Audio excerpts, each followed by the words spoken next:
अस्सलाम वालेकुम dear students. आज हम एक और चैप्टर स्टार्ट करेंगे। नया चैप्टर जो है वो आज हम स्टार्ट करेंगे जिसका टाइटल है बायो एनर्जेटिक्स। तो बायो एनर्जेटिक्स जो है ये बहुत ही इम्पॉर्टेंट चैप्टर है आप लोगों के एग्जामिनेशन के पॉइंट ऑफ व्यू से, इसी तरह एमडी कैट के हवाले से एक एक पॉइंट करके आप लोगों ने समझना है।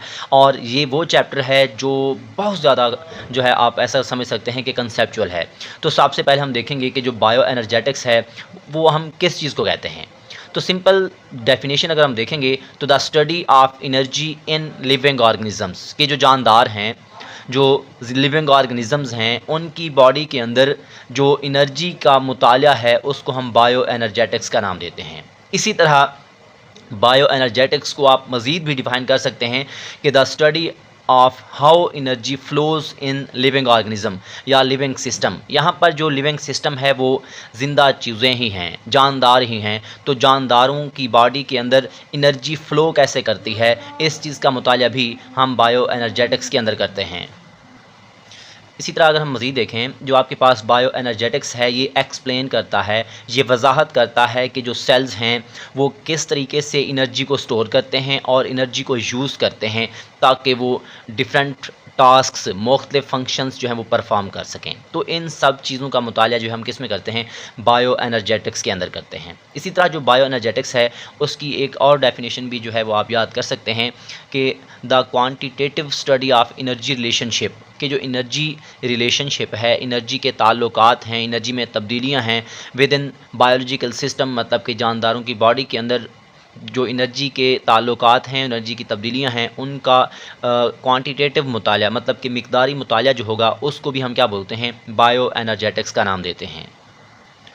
इसी तरह एक और क्वेश्चन जो है वो माइंड में अराइज़ होता है और वो सवाल ये है कि why do living things need energy, कि हमारी बॉडी जो है या जो जानदार हैं उनकी बॉडी को एनर्जी की ज़रूरत पड़ती क्यों है। तो जहन में रखिएगा, जितने भी जानदार हैं, जितनी भी ज़िंदा चीज़ें हैं, every living things from tiny bacteria to giant whales, मतलब जितने भी जानदार हैं उनमें से चाहे वो बिल्कुल छोटे छोटे बैक्टीरिया हों और बहुत बड़े जानदार हों, जैसे कि आपके पास जेंट व्हेल बहुत बड़ी मछली जो है, इन सब जानदारों को एनर्जी की ज़रूरत पड़ती है ताकि वो सर्वाइव कर सकें। अब एनर्जी की ज़रूरत पड़ती है सर्वाइव कर सकें, इसका मतलब क्या है, तो इस एनर्जी को इस्तेमाल करते हुए वो जो जानदार हैं वो क्या करते हैं, ग्रो करते हैं, अपने साइज़ में इजाफा करते हैं, रिप्रोड्यूस मतलब कि बच्चे पैदा करते हैं, एंड स्टे अलाइव और ज़िंदा रहते हैं। और इन तमाम कामों को परफॉर्म करने के लिए, इन तमाम एक्टिविटीज़ को परफॉर्म करने के लिए एनर्जी जो है वो तमाम जानदारों को ज़रूरत होती है, चाहे वो टाइनी बैक्टीरिया हों, चाहे वो जेंट व्हील्स हों, मतलब कि चाहे वो छोटे छोटे जानदार हों, चाहे वो बहुत बड़े जानदार हों, तमाम जानदारों को एनर्जी की क्या होगी, ज़रूरत पड़ेगी। इसी तरह हमारे पास जो बायो एनर्जेटिक्स है, बायो एनर्जेटिक्स को समझने के लिए, उसको अंडरस्टैंड करने के लिए जो है हमारे पास दो प्रिंसिपल्स या दो तरीक़ाकार ऐसे हैं जिसकी मदद से हम बायो एनर्जेटिक्स को जो है वो अंडरस्टैंड कर सकते हैं, समझ सकते हैं। और वो जो दो आपके पास प्रिंसिपल्स हैं, जो दो तरीक़ाकार हैं, उनमें सबसे पहला है फोटोसिंथेसिस, उसके बाद है आपके पास रेस्पिरेशन। अब इनको पढ़ने से पहले आपके साथ मैं एक MCQ जो है वो थोड़े से शेयर करना चाहूँगा। तो यहाँ पर आप देख सकते हैं ये छोटे छोटे MCQs हैं। तो आपके पास जो स्मॉलेस्ट बैक्टीरियम है, बिल्कुल सबसे छोटा छोटा जानदार जो है, सबसे छोटा जो बैक्टीरिया है उसका नाम है माइकोप्लाज्मा जेनिटेलियम। माइकोप्लाज्मा जेनिटेलियम ये एक साइंटिफिक नेम है इस बैक्टीरिया का, जो सबसे छोटा बैक्टीरिया है, और उसका जो डायमीटर है वो तकरीबन 200 से 300 नैनोमीटर होता है। ये MCQs माइंड में रखेंगे। इसी तरह लार्जेस्ट व्हील, जो बड़ी सबसे बड़ी मछली है, व्हील मछली है, जिसको हम मतलब कि लार्जेस्ट व्हील कहते हैं, उसको कहा जाता है कि ब्लू व्हील है, और इसका जो साइंटिफिक नेम है वो है बैलिनोप्टेरा मस्कुलस, बैलिनोप्टेरा मस्कुलस। और इसकी जो लेंथ है वो तकरीबन 30 मीटर है। 30 मीटर का मतलब क्या है, 98 फीट। आप खुद देख सकते हैं कि आपके पास 98 फीट कितना लंबा होगा। इसी तरह इनका जो वेट है वो तकरीबन होता है 180 टन्स, 180 टन और 1,80,000 kg। ये आप लोगों ने MCQs के हवाले से माइंड में रखने हैं। इसी तरह अब हम बात करते हैं कि हमारे पास जो मेजर प्रिंसिपल्स थे उनमें सबसे पहले हम बात करेंगे फोटोसिंथेसिस की, उसके बाद बात करेंगे रेस्पिरेशन की। तो जो फोटोसिंथेसिस है ये एनाबॉलिक प्रोसेस है। एनाबॉलिक प्रोसेस का मतलब ये है इसमें बड़े मॉलिक्यूल्स बनाए जाते हैं, जैसे कि ग्लूकोज को बनाया जा रहा है यहाँ पर, तो इसलिए ये एनाबॉलिक प्रोसेस है। और जो रेस्पिरेशन है ये कैटाबॉलिक प्रोसेस है। कैटाबॉलिक प्रोसेस का क्या मतलब है कि ऐसा प्रोसेस जिसमें बड़े मॉलिक्यूल तोड़े जाते हैं। यहाँ पर ग्लूकोज को बनाया जाएगा, यहाँ पर ग्लूकोज को तोड़ा जाएगा, इसलिए ये एनाबॉलिक प्रोसेस होगा और ये कैटाबॉलिक प्रोसेस होगा। इसी तरह अगर हम देखें यहाँ पर जो फोटोसिंथेसिस है, फोटोसिंथेसिस को हम कहते हैं energy capturing process. Energy capturing process का मतलब क्या है कि आपके पास जो ग्रीन प्लांट्स हैं, सब्ज पौधे हैं, इसी तरह कुछ माइक्रो ऑर्गेनिजम्स हैं, वो सूरज की रोशनी को पकड़ते हैं, कैप्चर करते हैं और उसको स्टोर कर लेते हैं in the form of glucose के अंदर। इसलिए इनको हम कहते हैं कि फोटोसिंथेसिस क्या है, एनर्जी कैप्चरिंग प्रोसेस है। जैसे कि आप देख सकते हैं कि कार्बन डाइऑक्साइड और पानी को मिलाया जाता है, इन दोनों की मौजूदगी में सूरज की रोशनी को इस्तेमाल करके, क्लोरोफिल को इस्तेमाल करते हुए जो है सूरज की रोशनी को मतलब कि एब्जॉर्ब किया जाएगा और जहाँ से ग्लूकोज बनाया जाएगा और इसी ग्लूकोज के अंदर जो है इस एनर्जी को स्टोर कर लिया जाता है। इसलिए हम कहते हैं कि आपके पास फोटोसिंथेसिस क्या है, एनाबॉलिक प्रोसेस है या एनर्जी कैप्चरिंग प्रोसेस है। और इस प्रोसेस के दौरान ऑक्सीजन भी बनती है और थोड़ा सा पानी भी बनता है। ऑक्सीजन फिर एटमॉस्फेयर में भेज दी जाती है, जो हम उसको रेस्पिरेशन के लिए इस्तेमाल करते हैं। इसी तरह अगर हम बात करें कि हमारे पास जो रेस्पिरेशन है इसको हम कैटाबॉलिक प्रोसेस क्यों कहते हैं, तो जहन में रखिएगा कि जो आपके पास सेल्स हैं, सेल्स क्या करते हैं, इजाज़त देते हैं ब्रेक डाउन ऑफ ग्लूकोज के, जो यहाँ पर ग्लूकोज फोटोसिंथेसिस के दौरान बना था उसको तोड़ा जाए और वहाँ से एनर्जी मतलब जो निकलेगी खारिज होगी, क्योंकि जब ग्लूकोज को तोड़ेंगे तो वहाँ से एनर्जी रिलीज़ होगी और उस एनर्जी को स्टोर कर लिया जाता है ATP की सूरत में और यही एनर्जी फिर सेलुलर एक्टिविटीज़ के अंदर इस्तेमाल होती है। यहाँ पर एनर्जी रिलीज़ हो रही है, इसलिए ये एनर्जी रिलीजिंग प्रोसेस है। यहाँ पर आप देख सकते हैं जैसे कि यहाँ पर फोटोसिंथेसिस में ग्लूकोज बना था, लेकिन यहाँ पर रेस्पिरेशन के दौरान ग्लूकोज को तोड़ा जा रहा है तो ये चीज़ें बन रही हैं, एनर्जी भी निकल रही है, इसलिए ये क्या है, कैटाबॉलिक प्रोसेस है या एनर्जी रिलीजिंग प्रोसेस है। इसी तरह अब हम बात करते हैं ATP की कि ATP क्या है। मैंने पीछे कहा है कि ATP की फॉर्म में एनर्जी को स्टोर किया जाता है, तो ATP है क्या। ये जो आपके पास टॉपिक है ये लॉन्ग क्वेश्चन में भी बन सकता है, शॉर्ट क्वेश्चन में बन सकता है, यहाँ से MCQs भी काफ़ी सारे बन सकते हैं। तो ATP को हम कहते हैं the energy currency of the cell, कि जो सेल की सबसे बड़ी एनर्जी करेंसी है उसको हम ATP कहते हैं। अब ATP का मतलब क्या है, ATP इसका मतलब है एडिनोसिन ट्राइफॉस्फेट, एडिनोसिन ट्राइफॉस्फेट। तो ये चीज़ आपने माइंड में रखनी है। अब जहन में रखिएगा व्हेन सेल स्टोर एनर्जी, जब सेल एनर्जी को स्टोर करते हैं तब ATP बनती है। जहन में रखें, जब सेल क्या करेंगे, एनर्जी को स्टोर करेंगे फिर ATP बनेगी, लेकिन जब सेल को एनर्जी ज़रूरत होगी तब ATP टूटेगी, तो ATP जब टूटेगी तब सेल को एनर्जी प्रोवाइड की जाएगी। अगर सेल के पास एनर्जी ने स्टोर होना है तो एनर्जी जब स्टोर होगी तब ATP बनेगी, जब सेल एनर्जी को इस्तेमाल करेगा उसको ज़रूरत पड़ेगी तब एनर्जी टूट जाएगी, मतलब कि ATP टूट जाती है। ये दो पॉइंट आपने माइंड में रखने हैं। It is the main energy molecule used in cells, कि सेल्स के अंदर जो सबसे ज़्यादा मेन एनर्जी का मॉलिक्यूल इस्तेमाल होता है उसको हम क्या कहते हैं, ATP कहते हैं। इसी तरह just like we use money to buy things, जिस तरह हम मतलब रकम मतलब पैसे इस्तेमाल करते हैं कि चीज़ों को हम ले सकें, इसी तरह सेल्स जो है वो ATP को इस्तेमाल करता है ताकि वो काम कर सके, इसलिए इसको हम ATP को क्या कहते हैं, energy currency of the cell का नाम देते हैं। अब इसी तरह अगर हम देखें कि हमारे पास जो ATP है उसकी डिस्कवरी के हवाले से अगर हम बात करें तो जहन में रखिएगा ATP को सबसे पहले जो है 1929 में, मतलब कि 1929 के अंदर एक साइंटिस्ट है जिसका नाम है कार्ल लोमान, इसने जो है 1929 के अंदर जो है वो डिस्कवर किया था ATP को। उसके बाद जो है ATP is the main energy currency, कि ATP जो है वो एनर्जी की मेन ATP जो है वो सेल की मेन एनर्जी करेंसी है। ये जिसने पेश किया, ये जिसने कहा, वो जो साइंसदान था वो था फ्रिट्ज लिपमान। उसने 1941 के अंदर कहा कि ATP जो है वो एनर्जी करेंसी है और इसको नोबेल प्राइज़ से भी जो है वो नोबेल प्राइज़ से भी नवाजा गया। तो सबसे पहले डिस्कवर करने वाला ये साइंसदान है और सेल की एनर्जी मेन करेंसी जो है वो ATP है, ये कहने वाला कौन है, ये साइंटिस्ट है। ये बातें आप लोगों ने माइंड में रखनी है। इसके अलावा अगर हम बात करें कि हमारे पास जो ATP का स्ट्रक्चर है ये शॉर्ट क्वेश्चन में आ सकता है, तो ATP एडिनोसिन ट्राइफॉस्फेट के पास 3 जो है आपके पास क्या होते हैं, कंपोनेंट होते हैं। तो ATP दरअसल एक न्यूक्लियोटाइड है। ATP क्या है, एक न्यूक्लियोटाइड है और इसके पास 3 कंपोनेंट होते हैं। एक को हम कहते हैं एडेनिन, दूसरा होता है राइबोज, इसी तरह एक और चीज़ है उसको हम कहते हैं 3 फास्फेट ग्रुप। मतलब कि 3 चीज़ें आपस में मिलेंगी तब एक न्यूक्लियोटाइड बनेगा जिसको हम एटीपी कहेंगे। पहली चीज़ क्या है? एडेनिन। एडेनिन जो है ये क्या है? नाइट्रोजनस बेस है या नाइट्रोजन कंटेनिंग बेस है, जहन में रखिएगा। इसी तरह राइबोज जो है इसकी अगर हम बात करें ये 5 कार्बन शुगर है और इसी तरह फास्फेट ग्रुप जो है वो 3 होते हैं, वो अटैच होते हैं लाइनों में। ये सारी की सारी चीज़ें मिलेंगी तब हमारे पास एटीपी का जो है वो मालिक्यूल बन जाता है जो कि एक न्यूक्लियोटाइड है। अब हम इसको अगर इसकी डायग्राम की अगर हम बात करें तो यहाँ पर आप देख सकते हैं ये है आपके पास राइबोज 5 कार्बन शुगर है। ये कार्बन नंबर 1 2 3 4 और यहाँ पर जो है वो 5वां कार्बन इस नाइट्रोजन के साथ मिला हुआ होता है। तो 5 कार्बन कंटेनिंग शुगर जिसको हम राइबोज शुगर का नाम देंगे। इसी तरह आपके पास ये एक आपके पास देख सकते हैं ये एक बेस है, नाइट्रोजनस बेस है जिसको हम एडेनिन कहते हैं। इसके पास 2 रिंग हैं आप देख सकते हैं और 2 रिंग वाली जो बेस होती है उसको हम क्या कहते थे? प्यूरिन्स कहते थे। ये एमसीक्यूज़ में पूछा जा सकता है तो ये जहन में रखिएगा।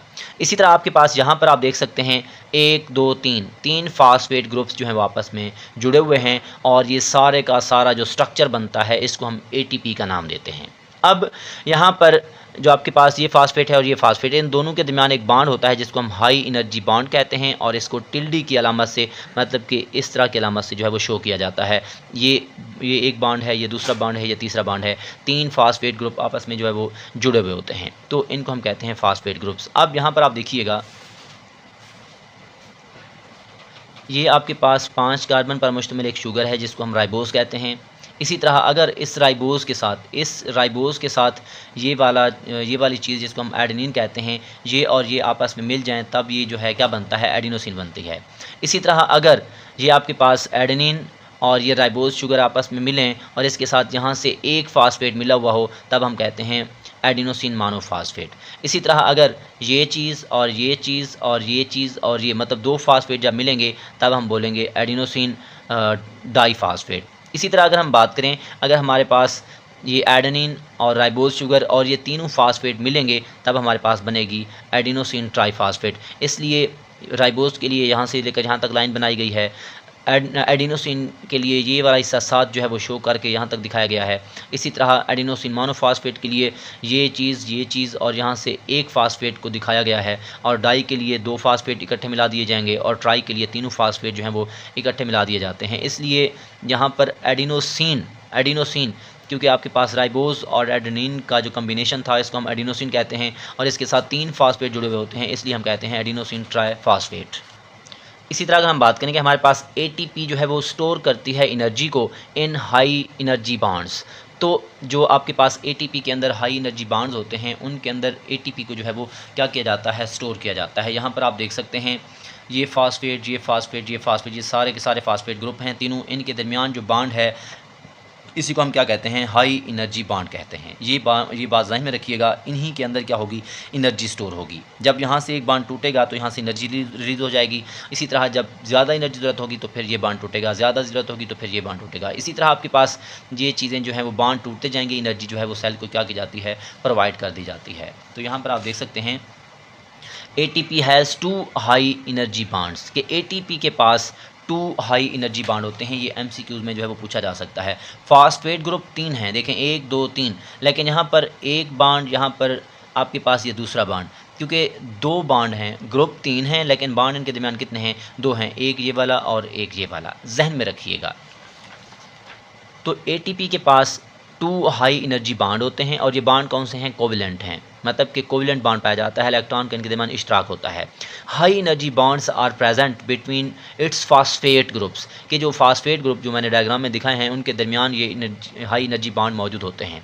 व्हेन वन बॉन्ड ब्रेक्स, जब एक बॉन्ड टूटता है तो एनर्जी वहाँ से निकलती है। जब एनर्जी वहाँ से निकलती है तब हम कहते हैं कि इनऑर्गेनिक फास्फेट सेपरेट। यहाँ पर आप इसको यहाँ से देख सकते हैं ATP है, जब इसको पानी के साथ मिलाया जाएगा मतलब ATP की जब हाइड्रोलाइसिस होगी, ATP जब टूटेगा तो यहाँ से ADP बनेगी। क्योंकि 3 फास्फेट थे तो एक फास्फेट PI की फॉर्म में अलहदा हो गया। क्योंकि ये यहाँ पर हम PI क्यों शो करेंगे? क्योंकि फास्फेट जो है वो इनऑर्गेनिक है, इनऑर्गेनिक जब निकलेगा तो P से फास्फेट, I से इनऑर्गेनिक, इसलिए हमारे पास जब एक बॉन्ड टूटेगा जब एक फास्फेट निकलेगा तो आपके पास ATP से क्या बन जाएगा, ADP, और जहाँ से जो एनर्जी निकलेगी उसकी मिकदार कितनी होगी, 7.3 किलो कैलोरी पर मोल। मतलब कि आपके पास ATP का अगर एक मोल होगा, उसमें से एक फास्फेट जब ग्रुप अलहदा होगा, बॉन्ड टूटेगा, तब 7.3 किलो कैलोरी एनर्जी जो है वो रिलीज़ हो जाती है। अब आप देखिएगा the breaking of one phosphate bond, कि जब एक फास्फेट बॉन्ड टूटता है तब रिलीज़ अबाउट, मतलब कि जो एनर्जी रिलीज़ होती है वो अगर किलो कैलोरी में शो करेंगे तो 7.3 होगी, अगर सिर्फ कैलोरी के अंदर शो करेंगे तो होगी 7300। ये MCQs आप लोगों ने माइंड में रखने हैं। अब इसी तरह अगर हम बात करें इन कॉमन एनर्जी रिएक्शन के, कॉमन एनर्जी रिएक्शन में आम रिएक्शंस के दौरान जो है ओनली द आउटर, मतलब कि जो आपके पास सबसे बैरूनी बॉन्ड है ये वाला टूट जाता है। ये वाला जब ये टूटेगा तो क्योंकि 1 2 3 फास्फेट थे तो 3 फास्फेट कहा जाता था, जब ये निकलेगा तो 2 बच जाते हैं, इसलिए हम इसको क्या बोलेंगे, एडिनोसिन डाइफास्फेट। जब ये टूटेगा तब आपके पास एडिनोसिन डाइफास्फेट बनेगी। इसी तरह अगर ATP बिकम, मतलब कि ATP जो है वो जब टूट जाती है तो सबसे बैरूनी फास्फेट बॉन्ड टूटते हैं, तब एक फास्फेट निकल जाता है, तब आपके पास क्या बनेगा, एडिनोसिन डाइफास्फेट, क्योंकि यहाँ से एक फास्फेट जो है वो रिलीज़ हो गया है। लेकिन कुछ केसेस के अंदर जब एनर्जी ज़्यादा चाहिए होती है तब क्या होता है कि जो ADP है, देखें ये मज़ीद हाइड्रोलाइसिस हो रही है, मज़ीद इसको जो है वो पानी के साथ मिलाया जा रहा है, पानी जब इसके साथ मिलेगा तो ये टूट जाएगा। अब जब ADP से एक और फास्फेट निकलेगा तब आपके पास जो है, यहाँ पर आप डायग्राम में देख सकते हैं, यहाँ पर 3 फास्फेट थे तो ट्राईफास्फेट कहा गया, जब एक निकल गया तो 2 बचे तो डाईफास्फेट। अब बाज़ औक़ात ऐसा होता है कि ये भी टूट जाता है, जब ये भी अलहदा हो जाएगा तो एक फास्फेट बचेगा, इसलिए अब इसको हम क्या बोलेंगे, AMP, मतलब कि एडिनोसिन मोनोफास्फेट कहेंगे। और इस दौरान भी आपके पास जो एनर्जी रिलीज़ होगी वो कितनी होगी, 7.3 किलो कैलोरी पर मोल। ये MCQs आप लोगों ने माइंड में रखने हैं। अब सेल्स के पास जो एनर्जी आती है वो कहाँ से आती है, cells get energy from oxidation of food, के जो हम खुराक खाते हैं तो खुराक जब सेल्स के पास पहुंचती है तो खुराक की ऑक्सीडेशन से एनर्जी जो है सेल को मिलती है, फिर सेल उसको स्टोर कर लेता है। They store energy by combining, जो सेल्स होते हैं वो ADP को PI के साथ मिला देते हैं, तो यहाँ पर डाईफास्फेट है, एक और मिल जाएगा तो फिर क्या बन जाती है, ट्राईफास्फेट, एडिनोसिन ट्राईफास्फेट बन जाती है। इसी तरह यहाँ पर आप एक डायग्राम में देख सकते हैं कि ADP जो है, ADP के साथ PI मतलब फास्फेट मिलेगा, तब यहाँ पर जो है एनर्जी स्टोर हो जाएगी और वो क्या बन जाएगा, ATP। लेकिन जब ATP जो है वो टूटती है तो यहाँ पर आप देख सकते हैं एनर्जी निकली है और यहाँ से फास्फेट निकल चुका है। इस साइकिल को, क्योंकि ADP भी बन रहा है, ATP भी बन रहा है, या ADP टूटेगा ATP, इस तरह जो है एक साइकिल चल रहा है, इसको हम कहते हैं ATP और ADP साइकिल। ये आप लोगों ने शॉर्ट क्वेश्चन के हवाले से माइंड में रखना है। इसी तरह अगर हम बात करें कि ATP जो है, ATP कब बनती है, जब when energy needs to store, जब एनर्जी को स्टोर करने की ज़रूरत हो तब ATP बन जाती है। इसी तरह ATP कब टूटती है, जब सेल को एनर्जी की ज़रूरत पड़े, मतलब सेल जब एनर्जी को इस्तेमाल करता है फिर ATP टूट जाती है, लेकिन जब एनर्जी को स्टोर करता है फिर ATP बन जाती है। और इसी तरह it act as link between energy releasing and energy capturing process या रिएक्शन इन द सेल, के एनर्जी रिलीजिंग और एनर्जी कैप्चरिंग प्रोसेस के दौरान, रिएक्शंस के दौरान जो सेल के अंदर चल रहे होते हैं, तो इन दोनों के दरमियान जो लिंक के तौर पर जो है आपके पास काम करता है वो क्या है, ATP है। तो ये आपके पास था इंट्रोडक्शन ऑफ बायोएनर्जेटिक्स। उसके बाद हमने देखा ATP को और उसके स्ट्रक्चर के हवाले से। दुआ में याद रखिएगा। अल्लाह हाफिज़।